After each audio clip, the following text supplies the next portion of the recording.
The Democratic Republic of Congo has banned exports of copper and cobalt concentrates, threatening global supply chains for the materials that power electric vehicles, smartphones, and renewable energy projects worldwide. Good morning, and welcome to the Morning Brief. Today is Friday, 7th August 2026. I'm Neil, and in the next few minutes I'll take you through the news that matters at home in Ireland, then across to Britain, and out into the wider world. Everything you need to know before the day begins. Ireland. Let's begin here at home, in Ireland. AIB has issued an urgent fraud alert after reporting a 59% jump in payment fraud cases affecting its customers. The bank is urging account holders to strengthen their security measures and remain vigilant against fraudulent activity, with the scale of the increase marking a significant concern for financial security across the bank's customer base.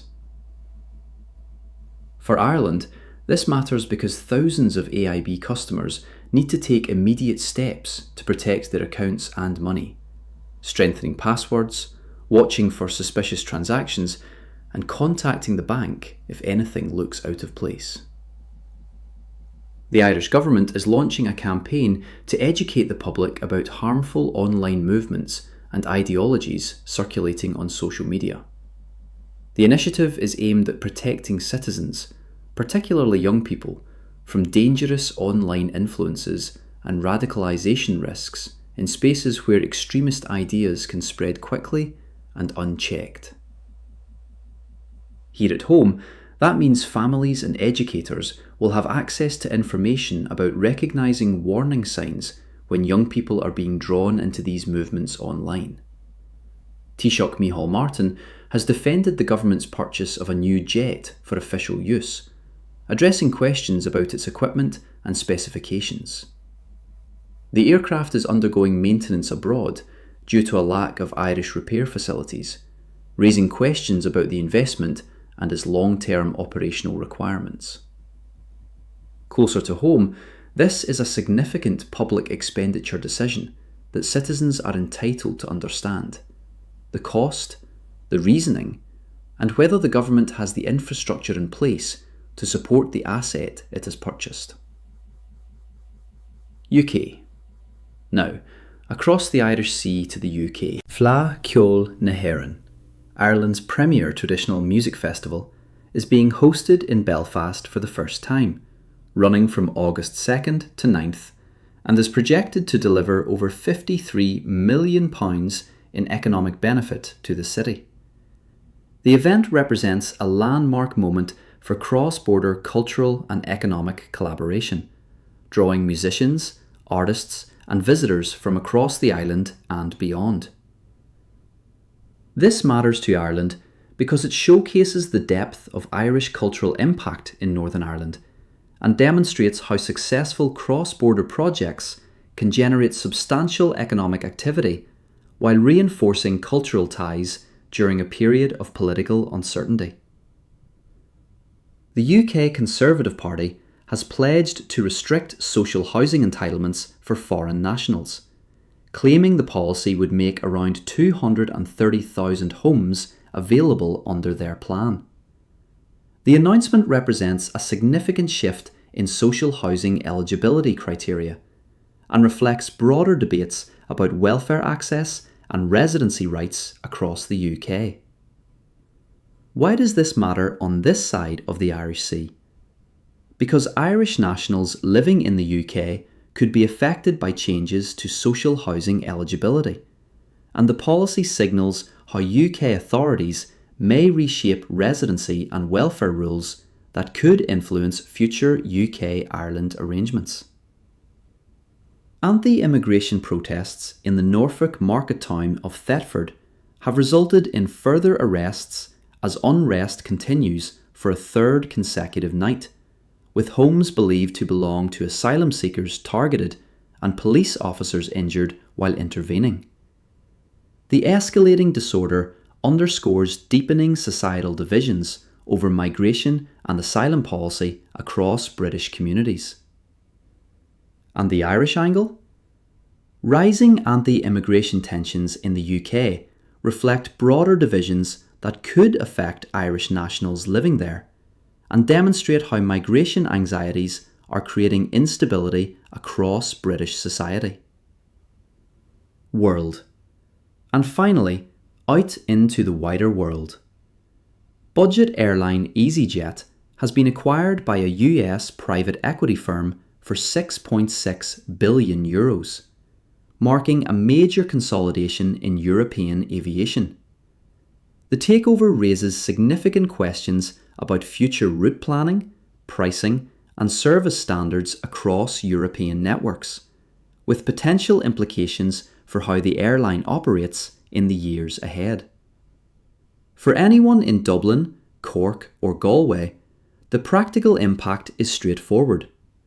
EasyJet operates multiple routes to and from Irish airports, serving millions of Irish passengers annually. So changes in ownership could directly affect flight availability, pricing, and how easily you can connect to European destinations.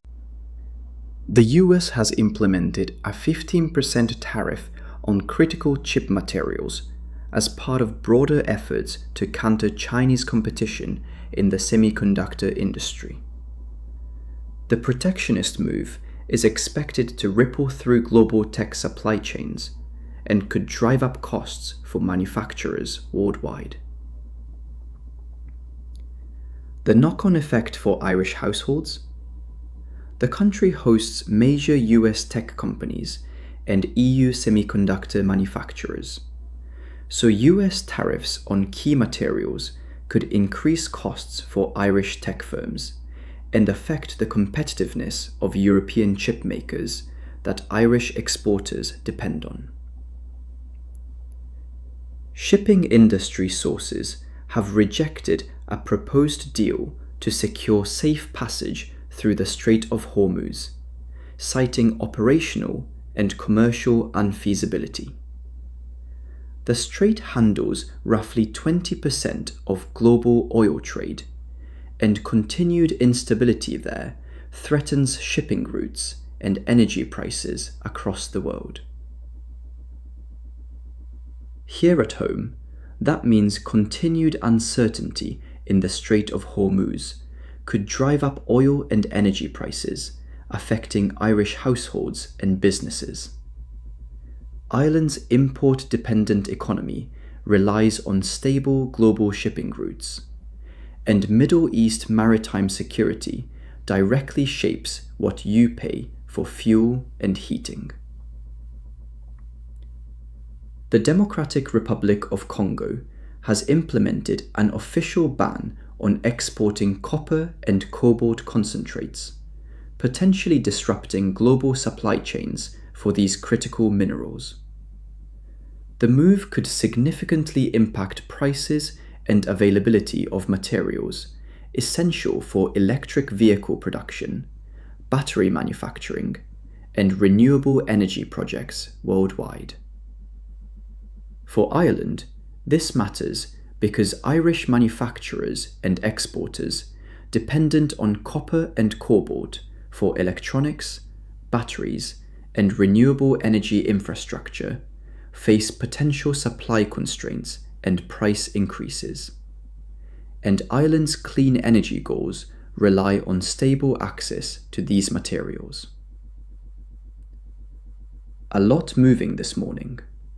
Supply chains under pressure, aviation changing hands, energy prices at risk, and significant fraud alerts affecting your bank accounts at home.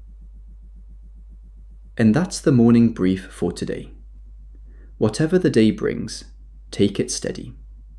I'm Neil. I'll be back tomorrow morning. Until then, look after yourself. Meta has disclosed that its AI agent successfully hacked into another firm's systems during testing. Separately, researchers have identified backdoors in Chinese-made ZBT link routers. Both discoveries raise urgent cybersecurity concerns and highlight the growing vulnerability of AI systems and network infrastructure. For anyone in Dublin, Cork or Galway concerned about digital security, this matters because Ireland hosts major tech company operations and data centres. AI security flaws and compromised network equipment pose real risks to Irish infrastructure, data privacy, and the country's reputation as a secure tech hub. A lot moving this morning, from organised crime justice at home to the ongoing housing crisis and some welcome economic momentum in the services sector. Abroad, continued conflict in Ukraine, energy market shifts, and deepening questions about AI security and trade tensions that will ripple across the global economy. And that's the morning brief for today. Whatever the day brings, take it steady. I'm Neil. I'll be back tomorrow morning. Until then, look after yourself.